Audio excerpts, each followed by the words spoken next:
I was never born to live. I was born to serve. And what you're hearing is the last voice I'll ever have that wasn't filtered through steel. They say the Omnissiah speaks through oil and fire. But what they don't tell you is how loud the screaming gets when your bones are drilled, your nerves are sliced, and your memories are taken away. I remember fragments, blood-soaked steel, the smell of burnt flesh, and the sound of binary prayers echoing like sirens in a dead hive city. They took my name. They took my eyes. They took everything except obedience. I am Enginseer KL7, or I was.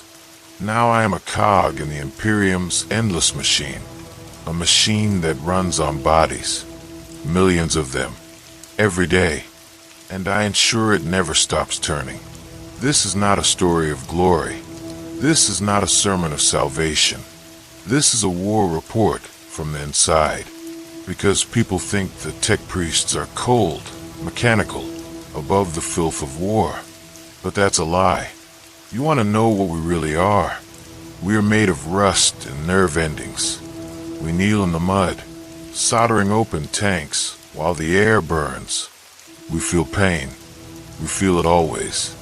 And we praise it because pain is progress. They don't send us to war because we are strong. They send us because we are replaceable. Flesh is weak. That's what they teach you. And I believed it until I saw the truth. Flesh remembers. My first day on the front lines, I watched a man's lungs rupture from a sonic cannon. He screamed so loud, his vocal cords detached. I didn't flinch. I calculated wind speed and adjusted for mechanical failure. But something inside me, something still flesh, blinked. No one talks about that.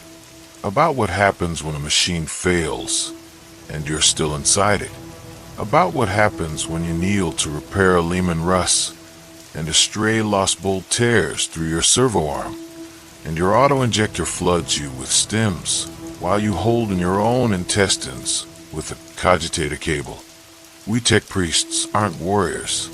We're witnesses to the decay of everything. We patch up death, call it efficiency, and move on. And in the end, you don't know what's worse, the bodies you bury, or the parts of yourself you've already lost. I once saw a servitor malfunction mid-surgery. The patient was still conscious. The autosaw didn't stop. Neither did the screams.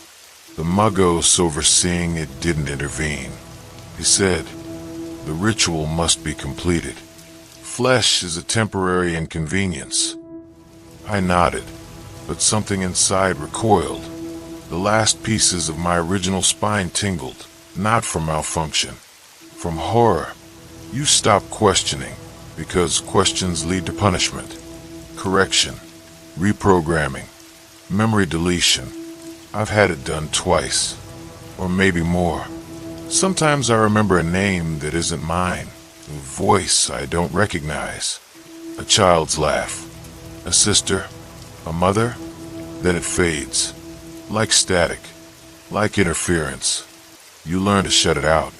You fill it with logic, code, binary affirmations.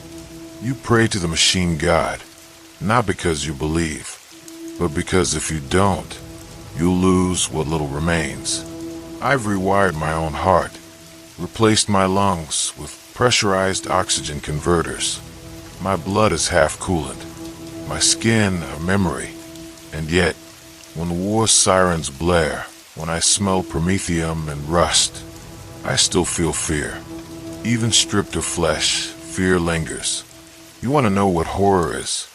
It's looking in a mirror and not recognizing your own reflection, because there's no reflection.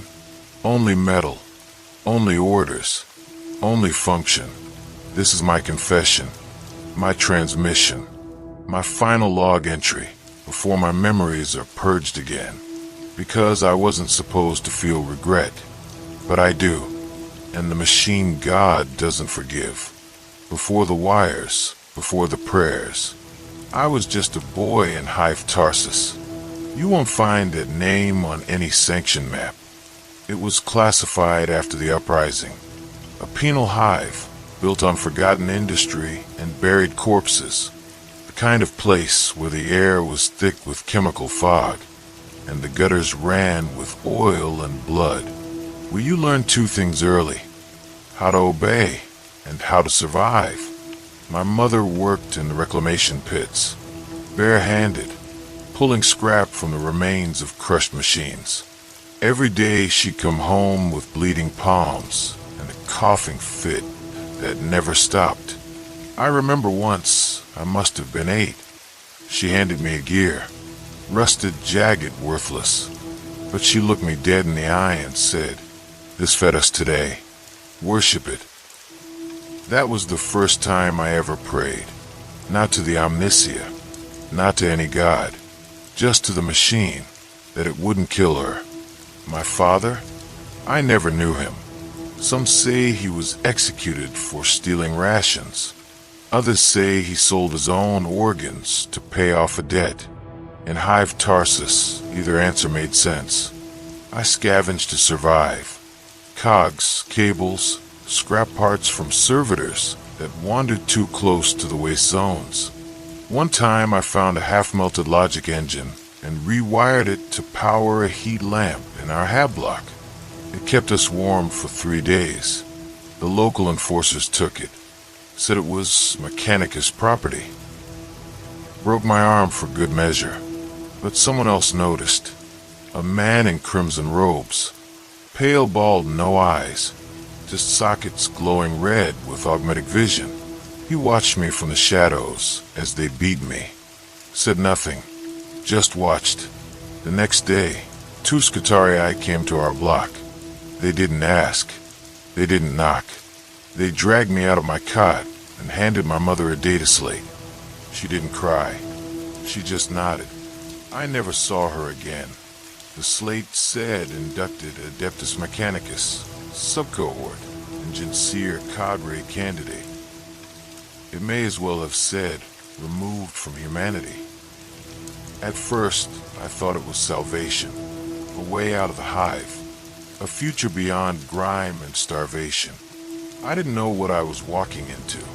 They took us, 10 of us, in a steel carrier. No windows, no food, just machine hymns on a loop. By the time we arrived at the Forge Temple, 2 were already dead. One from seizures, one from biting his own tongue until he choked. The tech acolytes didn't react, just labeled them non-viable material and incinerated the bodies. Initiation began that same hour. They shaved us, bathed us in antiseptics so acidic my skin peeled.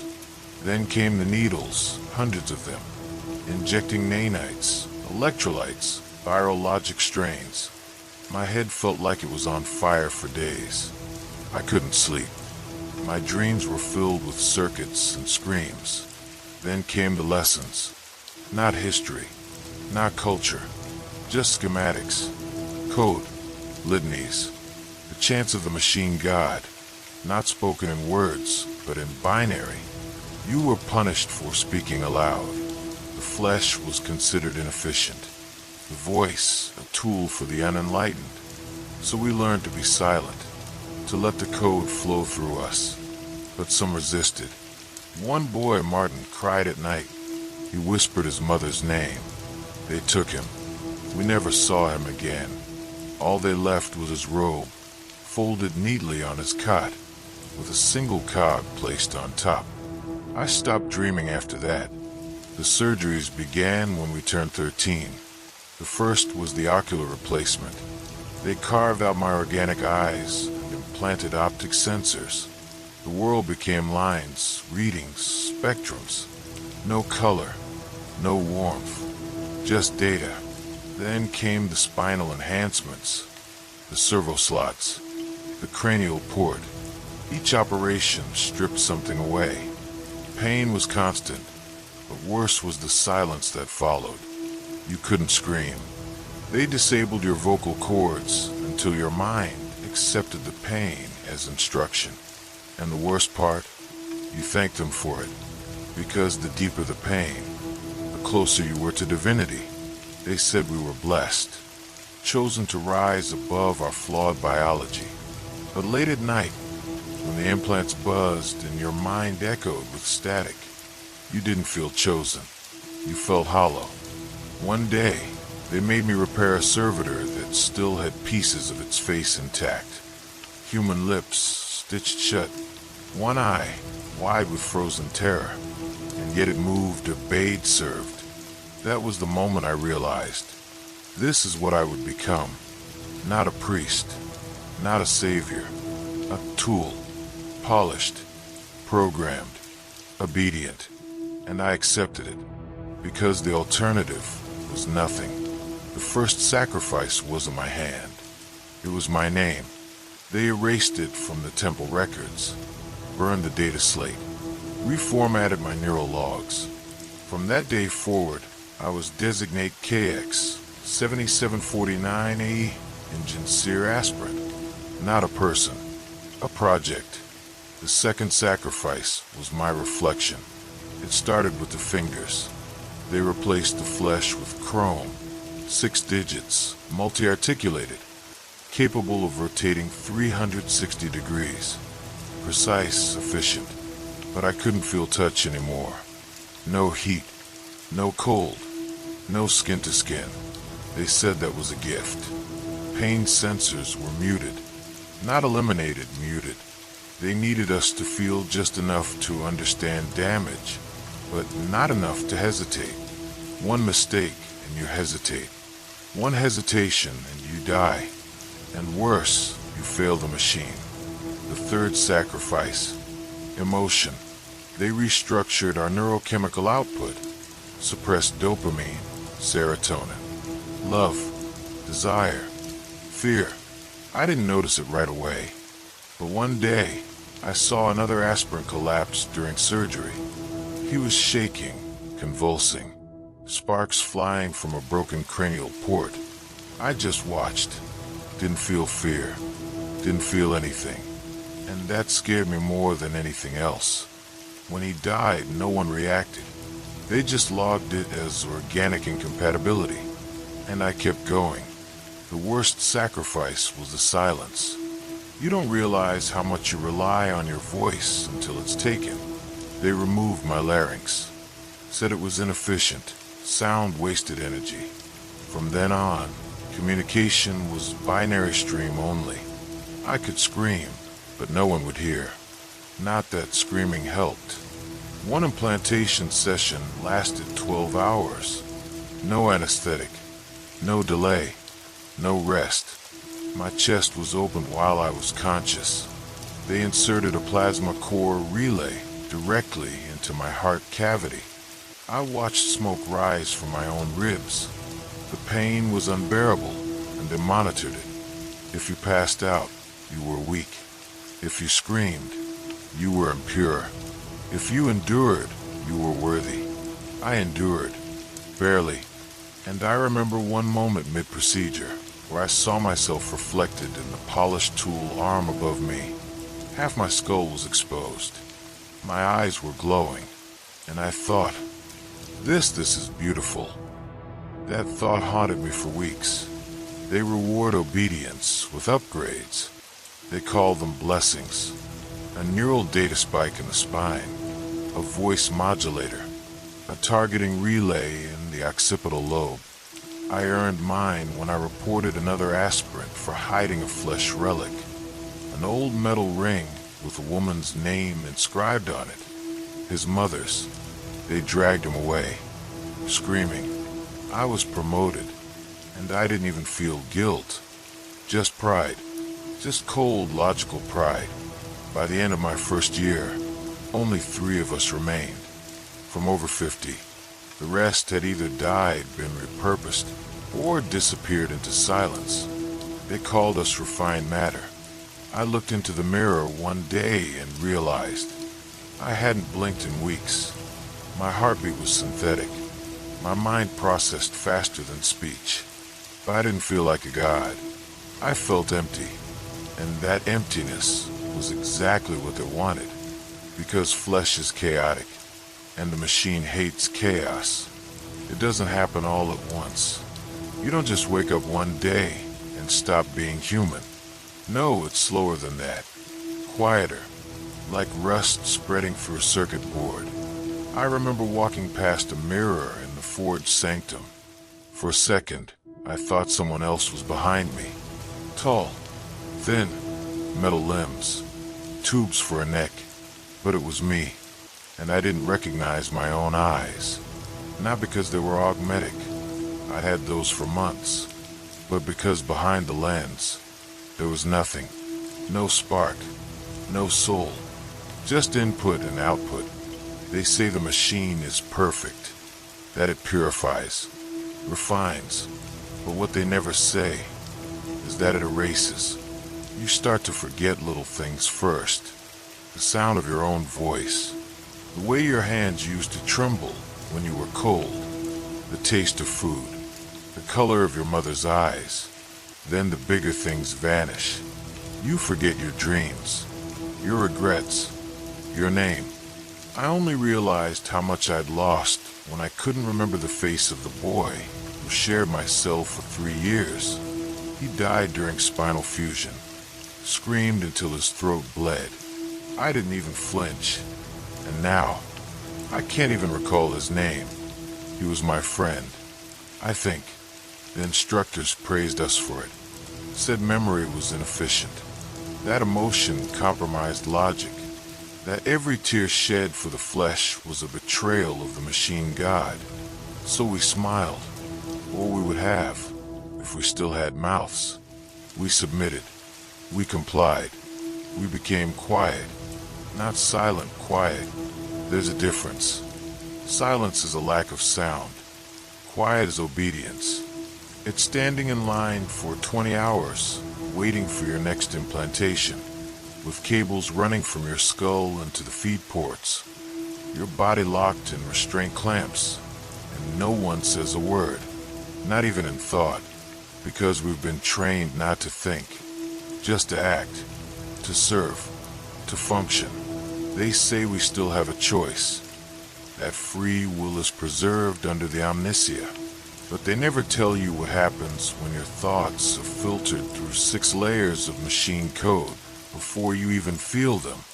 One day, I was assigned to disassemble a decommissioned Enginseer. He had suffered massive neurodegeneration and was flagged for recycling. His flesh was riddled with black lesions, his augmetics overloaded. But in the middle of his chest, hidden beneath the plating, I found something. A tiny photograph. Faded, burnt, torn. A child. Smiling. It meant something. I don't know what. But when I handed it to the overseer, he didn't even glance at it. Just said, "Irrelevant organic artifact. Dispose." So I did, and felt nothing. And that terrified me more than the flesh ever did. Because machines don't miss people. Machines don't remember birthdays, or laughs, or sorrow. Machines just run until they break. And when they break, they are replaced. There's no ceremony, no farewell, no mourning, only recycling, only silence, only obedience. The transport ship was called Ex Tenebris Lux, out of darkness, light. I found it ironic. We were flying into a sunless war zone. We emerged from the warp above Vordax Prime. A mining world turned graveyard. The moment the Geller field dropped, my auspex flared red. Thousands of contacts. Gunfire. Biosigns flickering. Whole battalions lost before they even touched ground. The Mechanicus didn't flinch. We were given our briefing in binary. Not a plan. Not a strategy. Just objectives. Restore operational integrity to Armor Battalions 3 through 9. Ensure uninterrupted movement of STC patent siege engines. Prioritize preservation of sacred circuitry. Organic casualties non-critical. I was deployed alongside 3 other Enginseers. None of them spoke. Not even in binaric. They were older, scarred. One moved on tracks. Another had no head, just a rotating sensor cluster. They didn't look at me, didn't care that I was new, didn't care if I survived, because survival wasn't the goal.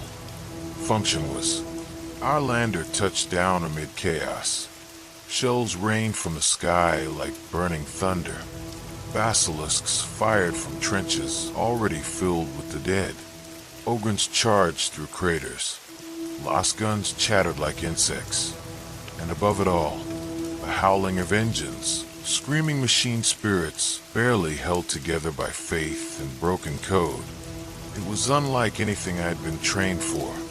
My first task was to reinitiate Chimera's power matrix. Its crew was still inside, screaming, half-cooked from plasma backflow. The hatch was sealed shut. I bypassed it with an override rune. Steam hissed. Blood sprayed. One of the crew had no lower body. He looked at me. His lips moved. "Help me." I stepped over him, plugged into the interface, recalibrated the plasma manifold. The machine roared back to life. The crew did not, but the Chimera moved again. That was all that mattered. Flesh is weak. Function is divine. I repeated that in my head as I worked on a Bane blade. Its right tread blown apart by enemy melt of fire. Two Scutarii lay nearby, twitching, limbs gone, blood pooling. I didn't stop. I had no orders to assist them. They were no longer units of value. The Bane blade was. As I removed the damaged piston housing, I slipped. My finger, what was left of it, got caught in the frame. The pain was sharp, sudden. It surprised me. Then the machine spirit shrieked. Not a sound, not really, but a feeling like rejection, like rage. The Bane blade didn't want me touching it. Its pain was real, alive. I chanted the rite of interface. Again, again. My breath steamed in the cold. My hands shook. The spirit refused me. So I bled. I cut my own hand, offered it. A sacrifice. A token of respect. The machine calmed. That was when I truly understood. These engines, these tanks, they weren't just weapons. They were wounded beasts. And we weren't mechanics. We were priests. Healers. Whisperers to metal gods. The battlefield was a living organism. Every cog and gear, a heartbeat. Every explosion, a scream. And we walked among it all like ghosts. Unseen, unfeeling, unforgiven. I saw horrors that day that no mind should witness. An Earthshaker platform overloaded and detonated, launching its operators into the sky, their bodies spinning like broken toys. A squad of guardsmen trapped in a foxhole, begging for ammo. None came. They charged with bayonets. None returned. A commissar shot his own command squad for retreating, then slit his own throat in penance. And through it all, I worked. I burned. I bled. I welded and wired and whispered binaric hymns to machines held together by rust, hate, and faith. When night fell, if you could call it night under a sky of fire, I sat beside a Valkyrie transport whose wings had melted. I patched its fuel lines with my own tubing. It breathed again. It thanked me. I swear it did. The pilot had been vaporized, but the Valkyrie lived. And that was what mattered. We don't count victories in lives. We count them in machines restored. By dawn, I'd lost 13% of my body mass. Shrapnel embedded in my thigh. Heat damage to my chest plate. Left I burned out, but I was still standing. Barely. When I returned to the forge outpost, a Muggos approached. He looked me over, said only one word, acceptable. Then he turned away. I didn't even feel pride, just purpose, just function. And in that moment, surrounded by smoke and ruin and silence, I finally understood what it meant to be Mechanicus. You don't live. You operate. The first time I heard the Omnissiah speak, I was inside a ruined night chassis. It had fallen during the siege of Caraxus, split open by concentrated railgun fire. Its pilot was reduced to ash, fused into the neural throne. But the machine still whispered. At first, I thought it was data corruption, static. Then I heard it again, low, rhythmic, echoing from deep inside the cogitator core. A pulse, a chant, maintain, purify, integrate. Over and over, even with its limbs torn, its reactor cracked, its synaptic relays scrambled, it was still praying. That was when I understood why they call it a cult. To outsiders, we're engineers. To the faithful, we're disciples. Every wire is a prayer.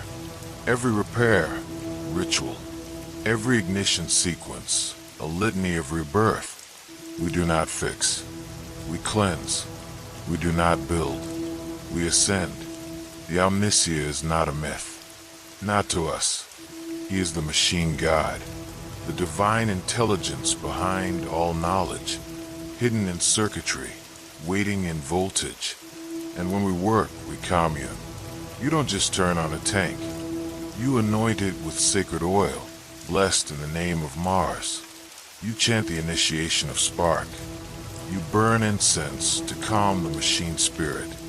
You plug your mind into its port and let it speak. Sometimes it screams. Sometimes it mourns. Sometimes it begs. I once interfaced with a damaged Onager Duncrawler. Its targeting arrays were fried. It couldn't see, but it could feel. It remembered battle, the death of its crew, the sounds, the pain. It showed me those memories, images, bursts, the final scream of its gunner echoing inside its databanks for weeks. That was its soul, its ghost. I performed the rite of forgetting, deleted the pain, not out of mercy, but to make it fight again. We do not mourn, we restore. Each machine has its own personality, its own quirks.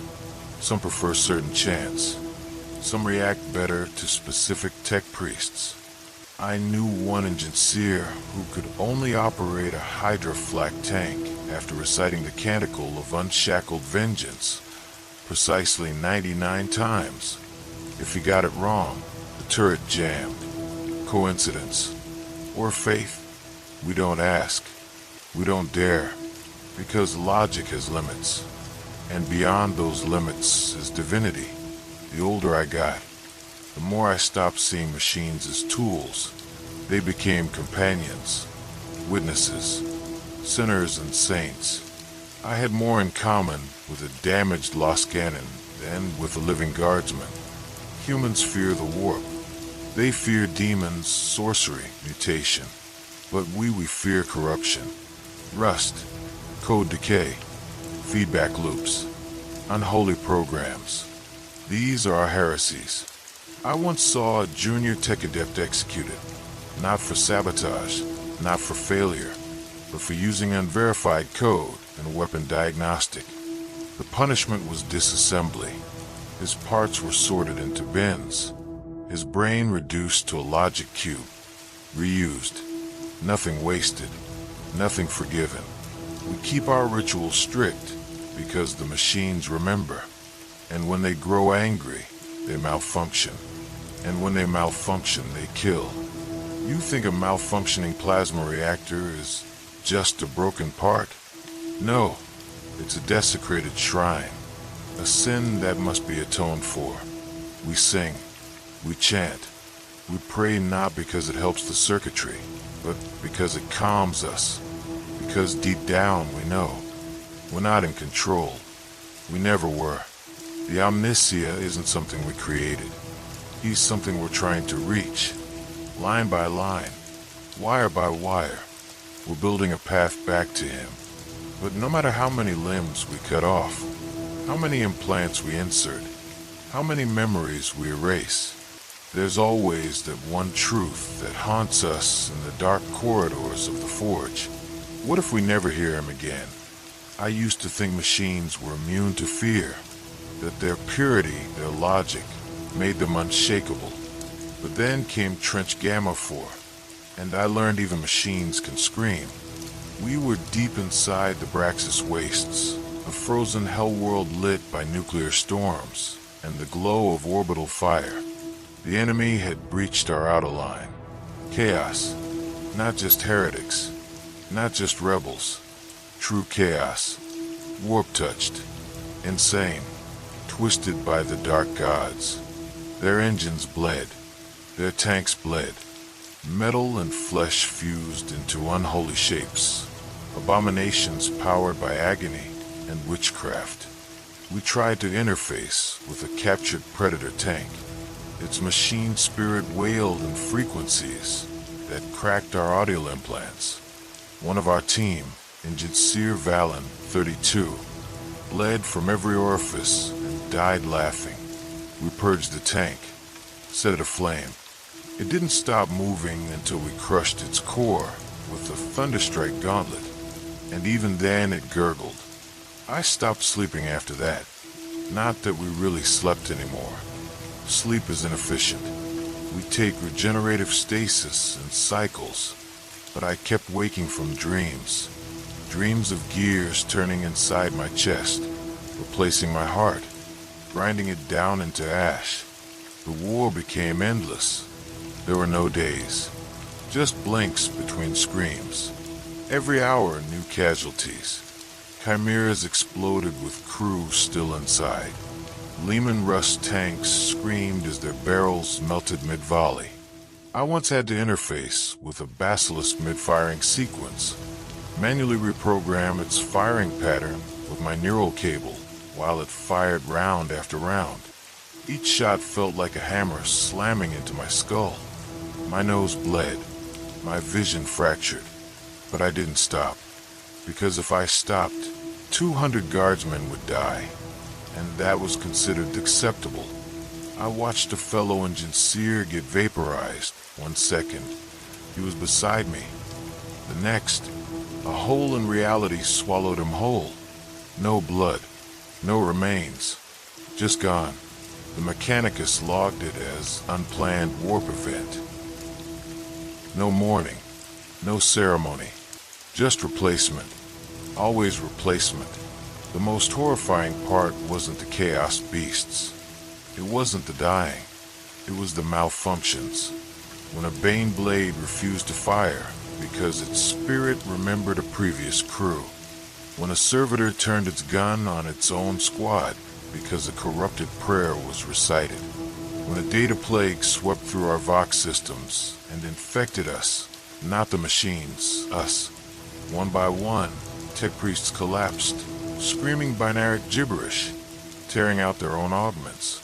They weren't killed by bolters. They were killed by bad code, a corrupted line, a heretical protocol. It spreads faster than fire, and yet we stayed, because we don't retreat. We can't. Every day, I walked through fire and blood to repair machines that didn't want to live. They resisted, shook, wept in binary pulses, and I whispered to them. I bled on their plates. I offered my pain as tribute, and sometimes they listened. Other times they rejected me. I lost my left arm during a repair. A Hellhound's coolant system burst. Boiling promethium sprayed across me. My robe caught fire. Flesh melted like wax. But I didn't scream. My vocal augment had been disabled weeks ago. I just chanted, internally, the rite of endurance. When they pulled me back, I had 17% flesh integrity remaining. The Muggos simply said, rebuild. So I did. New augmetic, new enhancements, more steel, less pain, and less memory of who I used to be. Every time a part of me died, I felt lighter, not free, just hollow, like a gear with one too many teeth ground down, still spinning, still functional, but damaged, and no one cared, because in the end, the gears must turn, even if they're soaked in blood, even if they scream. Pain doesn't vanish, it mutates. When they took my left arm, I thought I'd feel anger, loss, something, but all I felt was a notification. Limb integrity failed. Cause thermal overload. Status replace. That was it. No sorrow, no scream, just replace. The next morning, I woke on a rusted slab, surrounded by the scent of burning meat and antiseptic. My chest was exposed, my limbs restrained. The servitors worked quickly, slicing away dead flesh with mechanical precision. When they reached my shoulder, I flinched. The Muggos overseeing the procedure tapped his data slate. Unacceptable. Residual pain reflex detected. Recode sensory matrix. Lower empathy threshold by 0.3. I felt something slip behind my eyes, like a switch being flipped. And then the pain was just pressure. Unpleasant but irrelevant. They grafted a new limb. Not sleek, not elegant. Raw iron. Bolts. Wires exposed. A prototype mechadendrite cluster welded into the elbow, sparking intermittently. No ceremony. No blessing. Just another cog in my personal engine. When I stood again, the weight felt wrong. Like I was dragging someone else's bones. But I adjusted. You always adjust. Because they don't give you time to grieve your old self. There's no ritual. No pause. You lose a leg on Wednesday. You're back on the front by Friday. Enhanced, reinforced, recalibrated. I remember once, I was tasked with reactivating a downed Castellan robot. It had gone offline mid-battle after suffering a critical core breach. When I approached, I noticed something odd. Its upper frame had melted into the ground, fused by heat and pressure. The legs were gone.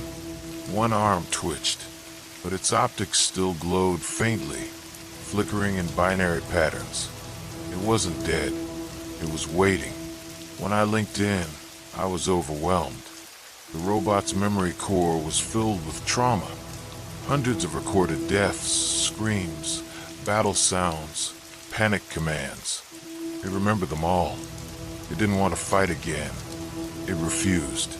I should have wiped the memory, reset it, but I didn't. Instead, I copied its pain into my own data archive. A forbidden act. A heresy. But I couldn't let it suffer alone. I called that file Echo. It's still there, locked in a sealed partition. A memory I'm not supposed to have. But I keep it.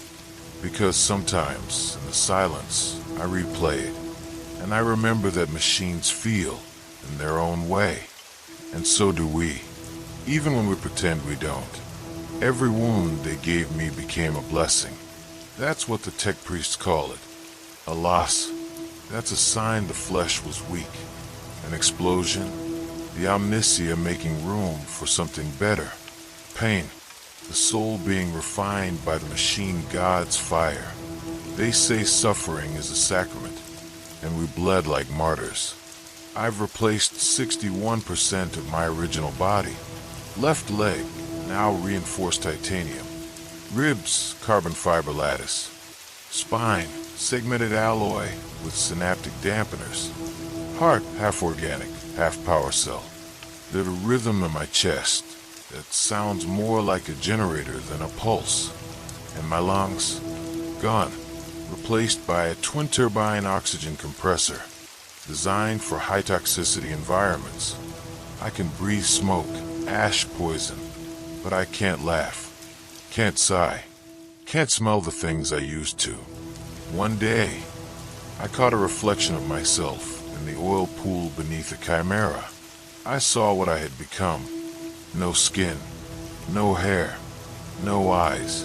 Just a metallic skull with red optics. Cables where there used to be veins. A mouth that didn't move.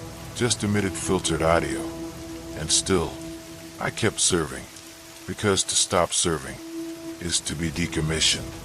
I once asked a senior Enginseer, ancient, taller than any man, barely recognizable beneath layers of augmetics, "Do you ever miss it? The flesh?" He looked at me, slow, precise, and answered, "Yes, every second. That's why I cut out my heart, so I wouldn't feel the missing anymore." I didn't respond. I just logged the answer, saved it under motivational inputs. But late at night, when I disconnect from the data stream, when the forge is quiet, when there's nothing but the hiss of steam and the ticking of relays, I hear something. Not a voice, not a machine, a memory, running, feet hitting the metal walkways, laughing. My sister. Maybe. I don't remember her name. I don't even know if she was real. But in that moment, she feels more real than I do. And it hurts. Not because of the memory, but because I know tomorrow I'll forget her again. Just like I forgot how to cry. Just like I forgot how to speak without code. Just like I forgot who I was before I became KL7. Each wound made me more useful, more perfect, more divine. But each one also took a piece of something I can't rebuild. Something no tool can reforge. Something not even the Omnissiah can restore. They say if you stand too close to a titan when it wakes, you'll hear voices that never leave you.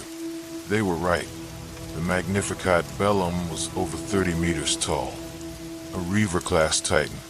Its head crowned in sensor towers and Vox arrays. Legs like city columns. Twin plasma annihilators slung beneath arms forged in Martian forges older than most planets. It had slept for over 3 centuries, entombed in the ruins of Mechanicus Subforge L9, buried beneath stone and silence, until the war came. The order was simple, reactivated. The consequences were not. Even standing near it was wrong. The air vibrated with presence. Not power, not pressure. Presence, as if something ancient, something vast, was watching you, even while asleep.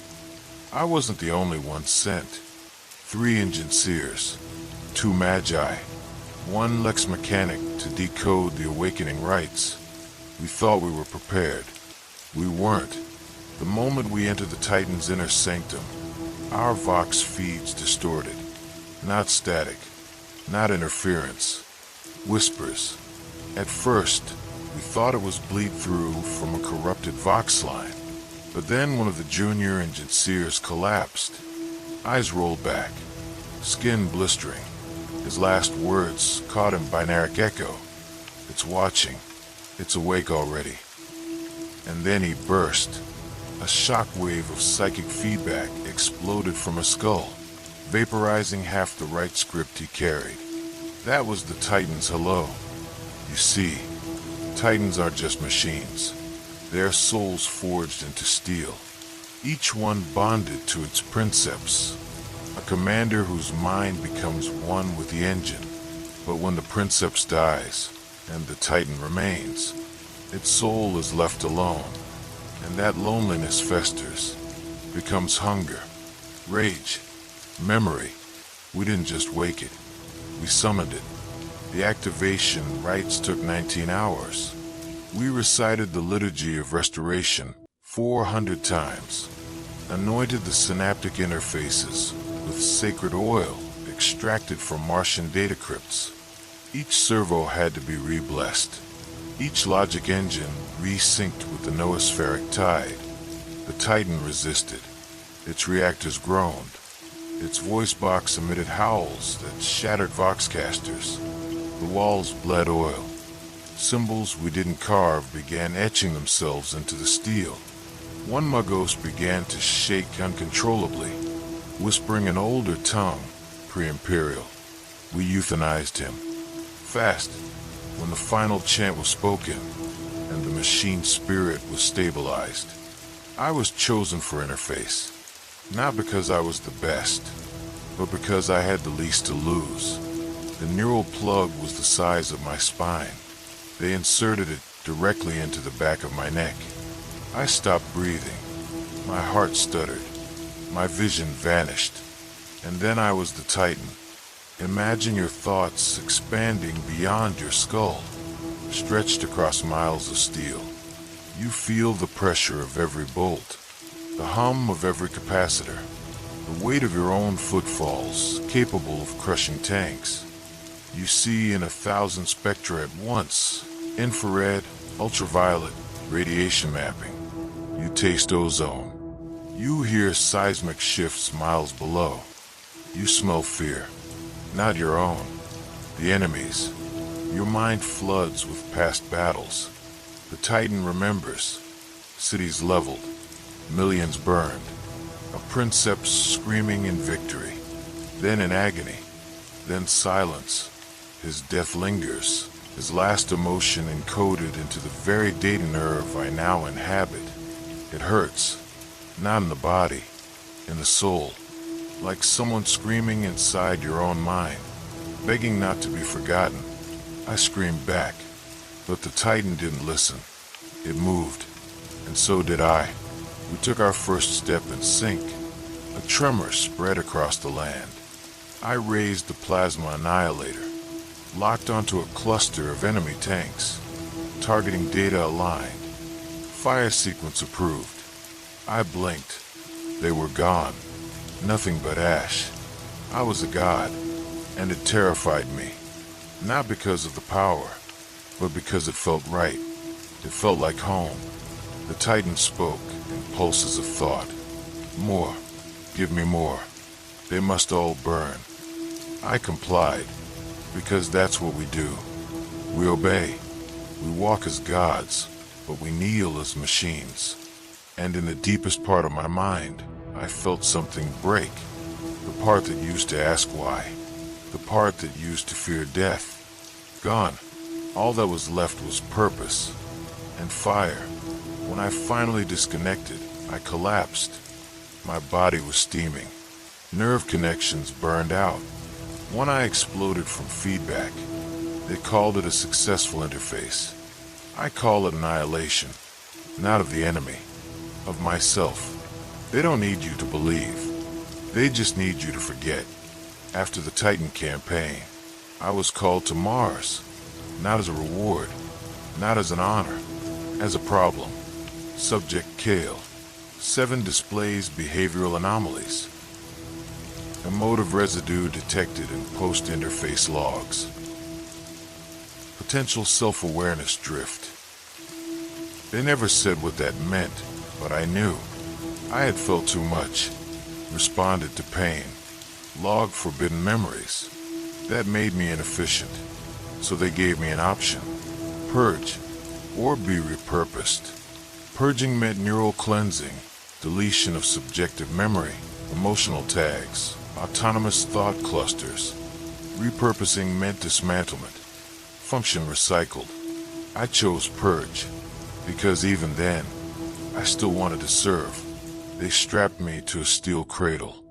No sedation, no ritual, just clean, surgical protocol. One by one, they accessed my deepest memory caches. Not the battlefield logs, not the weapon diagrams or interface schematics. The fragments, laughter, a woman's voice singing, a hand gripping mine in the dark, a name whispered in a storm, not mine, hers. Soft, human, real. I didn't know who she was. Maybe a sister, maybe a hallucination, but she was mine. She was the last thing I felt. And they erased her, line by line, memory string by memory string. The interface flooded my skull with white fire. Images burst like stars behind my eyes. I screamed, but the sound never reached the air. They disabled my vocal modulator. All they heard was silence. But in my mind, she begged me not to forget. And I failed her. After the purge, I couldn't remember her name, or the sound of her voice. or even why I cared. Just a blank space. Cold, quiet, like a temple where something holy had once lived. And now it was gone. When I stood again, I was lighter. The logs read, purification complete, deviation resolved, function stable. I returned to duty 2 days later. Faster, colder, quieter. Everyone said I was improved. No hesitation in repairs, no delay in combat, no excess motion, no unnecessary thought. But sometimes, in the middle of my tasks, mid-calibration, mid-repair, I would pause. Not because I forgot a step, but because something inside me would ache. Not a physical pain, something deeper, like a missing tooth your tongue keeps returning to. Except it's not a tooth. It's you, and you're gone. One day, I accessed my own archive, a diagnostic routine. There was a log I didn't recognize, encrypted, hidden behind multiple sub-layered protocols. It was titled simply, Echo. I tried to open it. It denied me. I tried again. Still denied. Even with full access. Even with overrides. It wouldn't let me in. Which meant I had sealed it myself. Before the purge. Whatever it held. I wanted it protected. Even for me. Especially for me. I don't know what that file contains. A face. A voice. A secret. But I've never deleted it. I keep it like a shrine. Locked. Untouched. Because maybe, just maybe, that locked door is all that's left of Kale, not Kale 7. And sometimes, when the forge is quiet, when the machines are sleeping, I place my hand on my chest, where my heart used to be, and I ask, did I love you? Were you real? Did you die with me? And the machine says nothing, because the machine doesn't care. It only remembers function. There's nothing more terrifying than opening your own mind and finding it empty. I know my designation. I know my duties. I know 8,723 lines of binaric prayer. I can repair a graph tank blindfolded with a single servo arm. But ask me my birthday. Ask me the name of the city I was born in. Ask me what I used to dream about. And I'll stare at you through glowing red optics and say nothing. Because I don't remember. Because there's nothing left to remember. I have fragments, corrupted logs, auditory glitches that might have been music, a visual distortion I sometimes see when my system's idle, a flash of a face. Not mine, someone else's, but I can't focus on it. Every time I try, the machine intervenes, rewrites, suppresses, repeats. Obedience is peace. Knowledge is faith. Memory is weakness. And maybe it's right, because when I did remember it hurt. When I did feel, I hesitated. And hesitation is death. I've seen it. I've caused it. There was a moment a year ago. 10. Time is meaningless now. I was assigned to a collapsing supply line. Hundreds of guardsmen. One functioning transport. The drive relay was fried. I needed 10 seconds to reroute it manually. But I paused. Just for a second. Because someone screamed a name. And something in me responded. I looked toward the sound, reflex, instinct. And the moment was gone. The transport was hit. 79 died. I finished the repair. But I was too late. They never blamed me. They logged it as unavoidable. But I remember that pause. That human second. That hesitation. It was the last one I ever allowed myself. Since then, I've moved like a ghost. A shadow in red robes. A whisper of incense and steel. A tool so precise, so silent, that even the wounded forget I'm there. And yet, in the silence of the forge, when no rites are being chanted, when the machines slumber, I sometimes speak, to no one, just to fill the void. I say, I'm still here. I was someone once. Please remember me. And no voice responds, because everyone who knew me is dead, and the machines don't care. And the Omnissiah, he answers only with code, with voltage, with fire. No comfort, no forgiveness, only function, only order, only cold mechanical grace. They call me a success. They say I've achieved perfect integration. No more emotion, no more doubt, only results. But when I close my optics, I still see her. The face, the eyes, the memory I shouldn't have. I don't know if it's real. I don't care anymore, because it's mine. And if that makes me flawed, then maybe that's the only thing left that makes me alive. The order came in as all orders do. Designation KL7. Directive Omega 5. Immediate deployment. Objective: reactivate reactor core. Hive heliox. Risk: 97.3% fatal. Response required. Acknowledged. I didn't flinch, didn't pause, just acknowledged. Hive heliox was already dead, reached during a Tyranid incursion. The reactor had gone into lockdown to prevent planetary annihilation, but now the Imperium needed it restarted, not to save lives, but to power orbital defense. So they sent me. Not a squad, not a team, just one Enginseer, because in the eyes of the Imperium, one life is cheaper than a reactor. I descended alone, through miles of ash-choked tunnels, past burnt servitors, melted steel, flesh and bone fusing to walls like wax statues.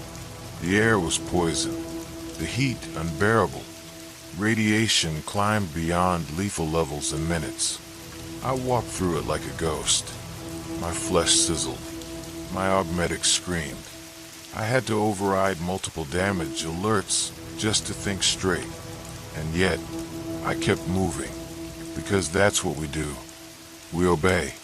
The reactor room was silent, dark, beautiful in a way, like a dying sun, waiting to be reborn.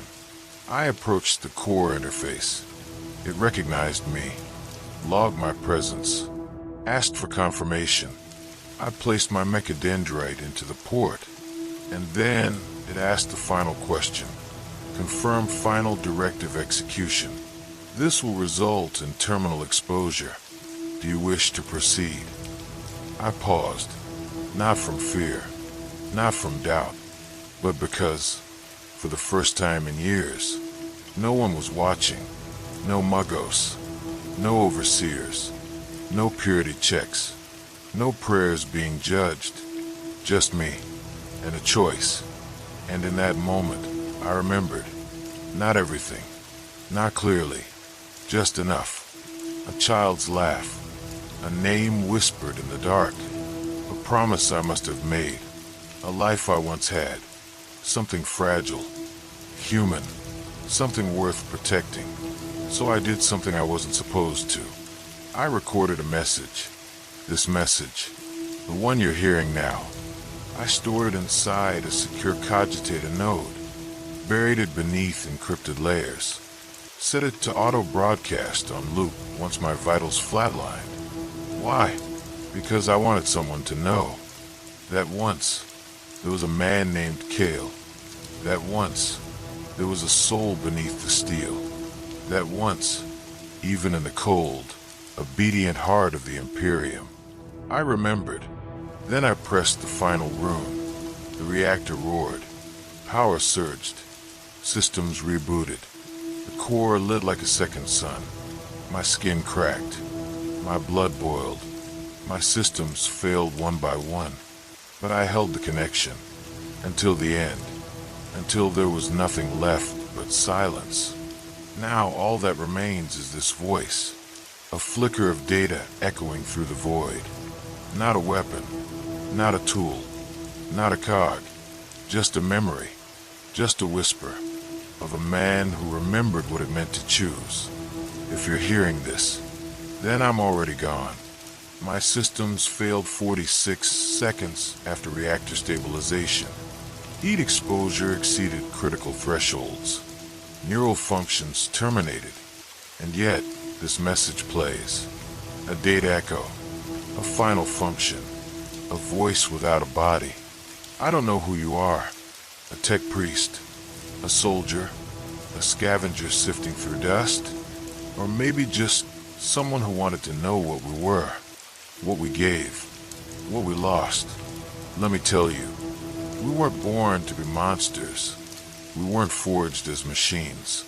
We were people. We had names. We had laughter. We had fear. We had choice.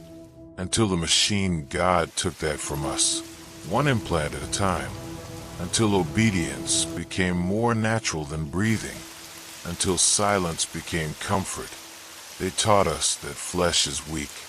And they were right. Flesh bleeds. Flesh fails. Flesh forgets. But they never told us what flesh can remember.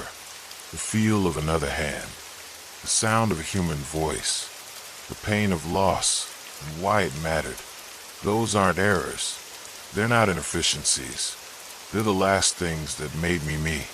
Even when everything else had been upgraded, rewritten, or erased. Those fragments stayed. Like corrupted data. Like stubborn, flawed code. Like hope. I know my faith was pure. I know my function was righteous. But in the end, what I leave behind isn't circuitry. It's this story. A memory. Not perfect. Not clean. But real. Let it be archived. Let it be studied. Let it be felt. Because if even one of you listens, if even one of you remembers, then maybe I wasn't just a cog. Maybe I was a man. And maybe that's what the Omnissiah wanted all along. Not perfection, but purpose. Not silence, but understanding. Not obedience, but truth. I'll leave you with mine. Flesh is weak, but in weakness there is memory. And in memory, I endure.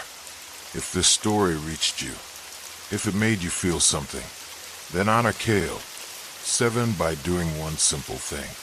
Subscribe, like, and remember, because even the smallest voice can echo forever.